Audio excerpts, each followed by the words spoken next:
Georges Febel, bonjour. Bonjour. Alors les foie gras Feyel que vous présidez fêtent leur 200e anniversaire. 2 siècles, ça suffit pour dire qu'on est un produit du terroir alsacien, non? Ah, bah absolument. Je crois que même on n'a pas besoin de 200 ans, mais c'est vrai que nous faisons partie intimement du patrimoine de cette région. Alors c'est un pâtissier-confiseur strasbourgeois qui a créé le premier foie gras Feyel. C'est Monsieur Feyel, Monsieur Frédéric Feyel. Frédéric Feyel qui est né à Wolfisheim et qui s'est installé effectivement rue du Dôme, tout en haut de la rue du Dôme, on ne peut plus près de la cathédrale, pour effectivement créer son affaire.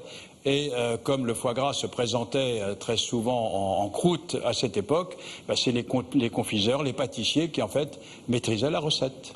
Alors on trouve le foie gras Feyel en hypermarché, mais aussi dans les plus grands restaurants. C'est compatible ça, alors qu'on associe souvent terroir avec artisanat? En fait, nous sommes des artisans. Nos métiers, c'est un métier d'artisan. C'est un métier manuel. Il n'y a pas de machine pour faire le foie gras. Donc, quelle que soit la taille, alors effectivement, au lieu d'avoir une personne, vous en avez plusieurs, mais fondamentalement, le travail qui est fait est un travail manuel, de travail avec le produit, de maîtrise du produit, auquel nous prenons beaucoup de soin, puisqu'on ne fait du bon qu'avec du très bon, comme on dit, l'attention que nous portons au choix de la matière première, et en fait, tous ceux qui travaillent chez nous, qui travaillent le produit, sont des cuisiniers issus de l'école hôtelière. Nous sommes véritablement des artisans, des gros artisans certes, mais des artisans. Alors vous êtes membre fondateur du Club des saveurs d'Alsace, où justement il y a une charte où vous engagez à respecter la qualité du produit. Mais plus surprenant, on fait souvent le procès au foie gras lié au gavage, et vous mettez en avant le fait que vous respectez le bien-être animal.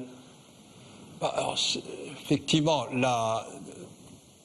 vous savez que nous sommes soumis dans notre chère Europe à un tas de réglementations. Et bien sûr, dans quelques métiers que ce soit, on ne fait pas ce qu'on veut. On est obligé de respecter de manière très précise les règlements. Et ces règlements prévoient effectivement que le foie gras tel qu'il est produit correspond tout à fait à la réglementation européenne qui impose le bien-être animal des animaux en élevage, quelle que soit d'ailleurs leur espèce. Dans notre cas, l'oie et le canard. Et c'est quelque chose, bien sûr, que nous devons respecter et sur lesquels nous sommes d'ailleurs contrôlés. Alors, question piège, le foie gras du Sud-Ouest, il vaut celui d'Alsace, ou c'est la même chose, ou c'est très différent? Alors, c'est à la fois la même chose et très différent. C'est la même chose dans la mesure où c'est toujours issu d'un canard ou d'une oie, disons les palmipèdes, qui sont à l'origine du produit. C'est bien une production animale. Et puis, au-delà de cette origine de la matière première, il y a le savoir-faire et la maîtrise de l'artisan. Et là, nos méthodes sont différentes, alors qu'en Alsace, nous sommes très liés au métier de bouche. On disait tout à l'heure, Monsieur Frédéric Feyel était confiseur.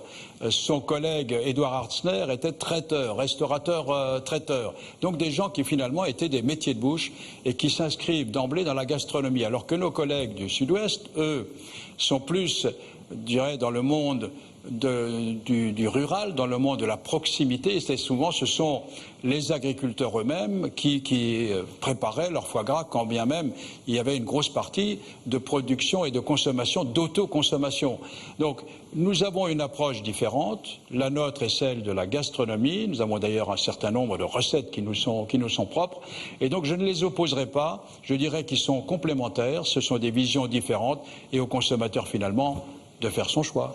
Alors on peut le dire, en soyant chauvin, l'Alsacien est plus onctueux. Et vous, en plus, vous avez un vrai secret industriel. De quand date-t-il celui de ces fameux 13 épices que vous mettez dedans? Alors je vous reprends tout de suite.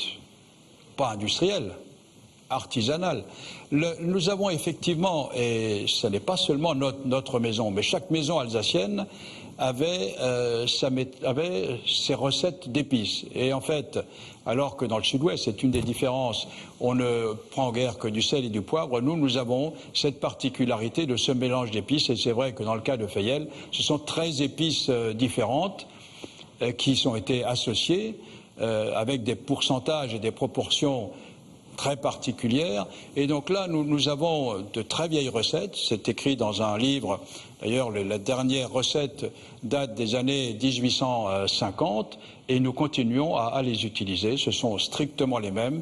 Je pense que ceux qui les ont faites à l'époque ont dû mettre un certain temps pour le faire et nous n'avons pas essayé de faire mieux qu'eux.